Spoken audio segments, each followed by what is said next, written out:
میں ایک دفعہ میں پریشان ہوا بھائی کہ یہ کیا، ٹھیک ہے، یہ بھی رات کی بات ہے، یہ جو ابھی میں یہ ویڈیو ریکارڈ کر رہا ہوں نا، یہ ابھی بالکل لیٹسٹ، یہ لائک رات 11 بجے ان کی میل آئی ہے جس میں یہ ساری چیزیں مینشن تھی. تو میں نے کہا کہ بھائی میں نے تو یہ گوارا بھی نہیں سمجھا، کہ میں نے کہا بھائی یہ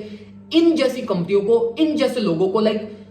بہتر یہی ہے کہ ان کو جواب دینے کے قابل بھی میں نہیں سمجھتا اپنے، ٹھیک ہے. تو میں نے کہا کہ یار میں ایک ویڈیو میسج بناؤں گا اور اس میں اپلوڈ کروں گا، اور اس میں پراپرلی اللہ رسول کی بات بھی کروں گا، میں واقعہ بھی شیئر کروں گا، ساری چیزیں مینشن بھی کروں گا، اور یہ اس طرح سے لے کر چلوں گا. اچھا پھر انہوں نے اس کی ریزن پتہ کیا دی کہ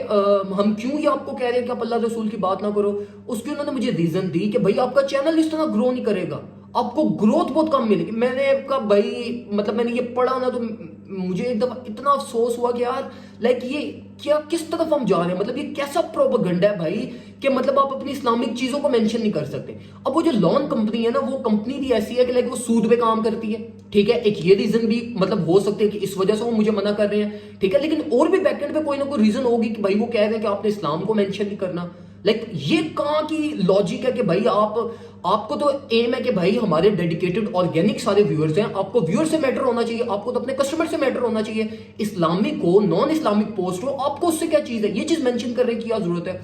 تو مطلب یہ اب دیکھو یار کہ مطلب یہ وہ ٹائم ہے جس میں ہر بندے نے جہاد کرنا ہے، ٹھیک ہے. ہر بندے نے اپنا رول پلے کرنا ہے، کیونکہ جو ہمارا لائک جس کو ہم کہتے ہیں نا اسلامک جمہوریہ پاکستان، یہ اب اسلامک جمہوریہ پاکستان نہیں رہا، ٹھیک ہے. مطلب میں ابھی کچھ انڈسٹری کے اندر بہت زیادہ ان نہیں ہوں، باہر مطلب کوئی میری وہ اتنی زیادہ وہ نہ ہو بھی نہیں ہے، نہ کوئی جان پہچان ہے نہ کچھ. اور آپ یہ دیکھ لو کہ اگر مجھ جیسے ایک چھوٹے سے یوٹیوبر کو، لائک چھوٹے سے ایک جو ٹیکنیکل اینالسٹ شیئر کرتا ہے، اس کو اگر ایک کمپنی یہ کہہ رہی ہے، تو آپ یہ سوچو کہ جو بڑے بڑے سارے یوٹیوبرز ہیں، اب مجھے یہ سمجھ آئی ہے کہ یار یہ جتنے بھی یہ ہمارے پاس یوٹیوبرز ہیں، یہ سارے اسلام کی بات کیوں نہیں کرتے، کیونکہ ان کو نا یہ ریسٹرکٹڈ ہوتے ہیں، ان کے سپانسرز بھاگ جاتے ہیں، یہ اس لیے ان ساری چیزوں کی بات نہیں کرتے، ٹھیک ہے.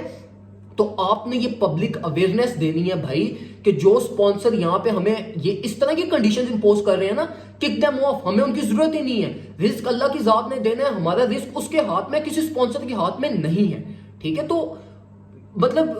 I am out of words کے سمجھ نہیں آتی کہ یار یہ مطلب کیا ہو رہا ہے کہ یار ہم اسلامی جمہوریہ پاکستان میں رہ رہے ہیں اور ہمارے ارد گرد جو اب کمپنیز ہیں، ہمارے ارد گرد جو اب انوائرمنٹ ہے، وہ اب ہمیں یہ کہہ رہی ہیں کہ بھئی آپ نے اسلام کی بات نہیں کر رہی، تو آپ کو انگیجمنٹ کم ملے گی، اس وجہ سے چلو آپ نے اس کی طرف نہیں جانا. تو میرا یہ کمپنی کا کوئی بھی اگر اس کا ممبر یہ ویڈیو دیکھ رہا ہو، اور ابھی جب ان کا یہ میل کا جو رسپانس ہے نا، وہ میں اس ویڈیو میسج کے تھرو کروں گا، لائک یہ ویڈیو اپلوڈ کر کے اس کا لنک میں ان کو صرف سینڈ کروں گا تاکہ ان کو ان کا جواب مل جائے اور لائک ان کو ان کی نہ ہو جائے. تو دیکھو آپ نے اس ٹائم پہ اپنا ایمان مضبوط کرنا ہے. میں خود کوئی بہت زیادہ پرہیزگار اور نیک نہیں ہوں، لیکن کچھ ایسی چیزیں ہیں، کچھ ایسے ہمارے فنڈامنٹلز ہیں، کچھ ایسی ہماری خاندانی روایتیں ہوتی ہیں، کچھ ایسی چیزیں ہوتی ہیں جو ہمیں باپ دادا اور ہماری لائک جو خون کے اندر ہمارے اندر شامل ہوتی ہے، ٹھیک ہے. تو ان کو ہم نے زندہ رکھنا ہے. ہمارے باپ دادا نے یہ بڑی مشکل سے یہ ملک حاصل کیا تھا، اس کو اسلامک جمہوریہ پاکستان کا نام دیا تھا، تو ہم نے اس چیز کو ضائع نہیں کرنا. تو یہی وہ ٹائم ہے جس میں آپ نے اپنی کنٹریبیوشن دینی ہے، ورنہ اللہ کا عذاب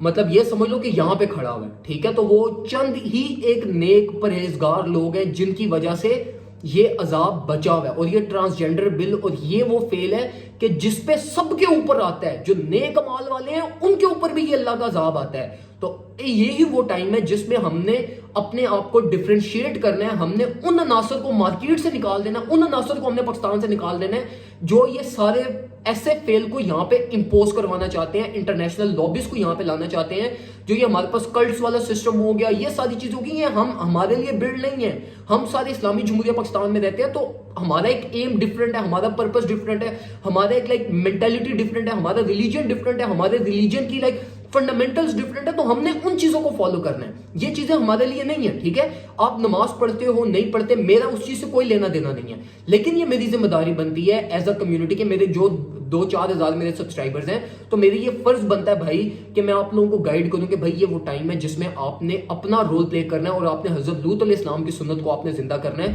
تاکہ یہ جو ہمارے پاس یہ لائک جو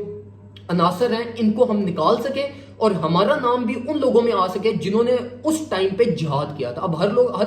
آج کل کا جہاد ہمارے پاس کیا ہے؟ آج کل کا جہاد یہی ہے نا ہمارے پاس. اب ہم وہ گنز وغیرہ لے کے اب ہم وہ تو نہیں ہم کر سکتے, ٹھیک ہے, نہ ہمارے اندر وہ کیلیبر ہے, نہ ہم حکومت کے اگینسٹ جا کے ہم کوئی کیس رپورٹ کر سکتے ہیں, اتنی ہمارے اندر بھی صلاحیت نہیں ہے, ٹھیک ہے. تو آل وی کین ڈو از کہ ہم ایک دوسرے کو اویئر کریں, ایک دوسرے کو گائیڈ کریں, جس طریقے سے ہم پریشرائز کر سکتے ہیں اپنی حکومت کو ہم پریشرائز کریں. تو اس کا حل آپ کے پاس سمپلیسٹ یہی ہے کہ بھائی ٹویٹر پہ جاؤ, فیس بک پہ جاؤ, واٹس ایپ پہ جاؤ, اتنے سوشل میڈیا پلیٹ فارمز ہیں, سب پہ